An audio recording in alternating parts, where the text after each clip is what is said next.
Hello my fellow Kenyans, I'm Gakonga the coach and the pioneer of Vision Total Football Kenya. Habari zenu wa Kenya wenzangu. Leo hii, today, I want us to focus on the economic side of Harambee Stars. Why is our national team, Harambee Stars, not able to attract sponsors? Why?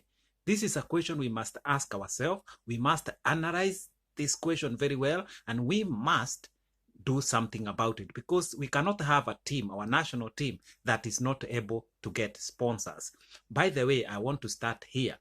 FKF, as we stand today, it has approached 45 sponsors to sponsor our national team. And you know what? They have all turned down our national team. That means they cannot see any economic value in our Harambee Stars. The reason why people sponsor teams is because of the team's economic value. As we stand, sponsors see no value in our national team. Haina maana, haina faida kuisponsor hiyo team. Now, what I want us to do is this. I want us to understand what is the economic value of England national team. And I want to tell you, as of today, England national sponsorship deal. The current deal is 68 billion Kenya shilling. That is the amount of money that the England national team is getting at this point in time for 3-year deal. If you break that deal, if you divide that 68 billion Kenya shilling by 3, you'll find out that the deal is about 23 billion Kenya shilling per year.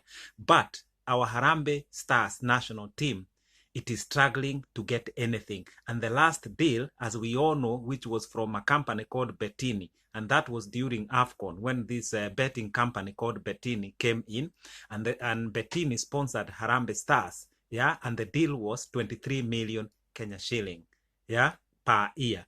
But now that company has left. But when they signed the deal was for 23 million Kenya shilling per year. Think about that. So on the other side, England national team gets 23 billion Kenya shilling per year. Our Harambee Stars gets 23 million per year. I want you to work out this. That means England national team is richer 1,000 times more than our Harambee Stars. When Harambee Stars had their last deal, which is 23 million. As of now, England national team is richer 68 billion times more than Harambee Stars. My fellow Kenyans, even if those people who are in FKF don't want to believe in what I'm saying, that something is wrong with our Kenyan football, even if they just want to live on denial, it comes a point where you cannot defend anymore what you are not able to defend. Because this is real. Kenyans must see this, that our national team cannot have a sponsor. And it is going down the same way. Our Kenya Premier League clubs cannot find a sponsor. The league has been about 3 years now without a sponsor. So I'm not here to lie, people. I'm not here to paint FKF to look like a bad organization. Things are bad. Things are terrible. And I'm sure the FKF president must also understand that things are bad. That the only answer we have when FKF need money, when Harambee Stars need money, is going back to the government. Something is seriously wrong with our football. Even if you don't like me, my dear friend, listen to the message. Even if you don't like the messenger, at least listen to the message, and so that we can come out with an answer, a lasting solution for our Kenyan football, because for sure we cannot carry on like this.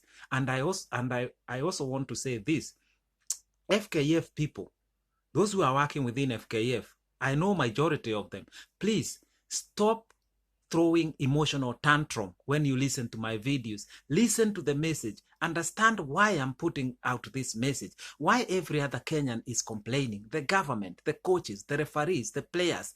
Surely we cannot all be wrong. This is why I want to ask FKF officials, stop just posting emotional messages thinking that I'm trying to paint FKF to look bad. Problems are there. FKF should stop living in denial. If I was FKF president today, the first thing I would do is to listen what people are saying is wrong, because people are always right. It is like in business. The Americans say the client is always right. No client want to spend time complaining for nothing. When a client complain, something is wrong. All those people who are complaining about FKF, about our football system, about our football that has no money, about our clientless business in football, because stadiums are empty. Harambee Stars, when we have an international match, we have very few people attending the match in Kasarani. You watch Kenya Premier League games. In fact, a village game has more attendance than a Kenya Premier League game. My friend, my fellow Kenyans, can you see what I'm talking about? I'm speaking from experience. We must do something about our Kenyan football. We cannot carry on like this. Really, we can't. I have no any other way to explain it. We cannot carry on like this. Harambee Stars, every little game, home game, the FKF has to run to the government to ask for money. Anything. Ticket za wachezaji. Wanawake wanaenda hivi.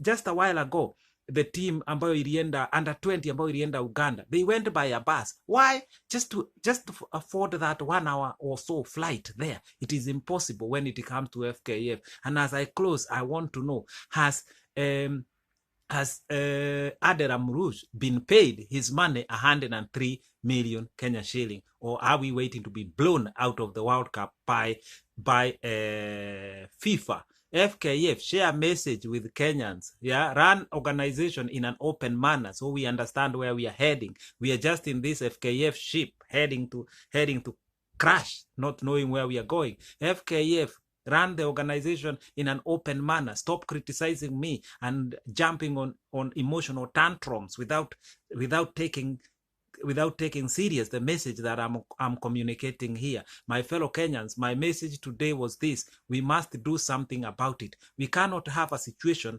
where our national team Kenya is poorer 68 billion times than English national team, and we do something about it.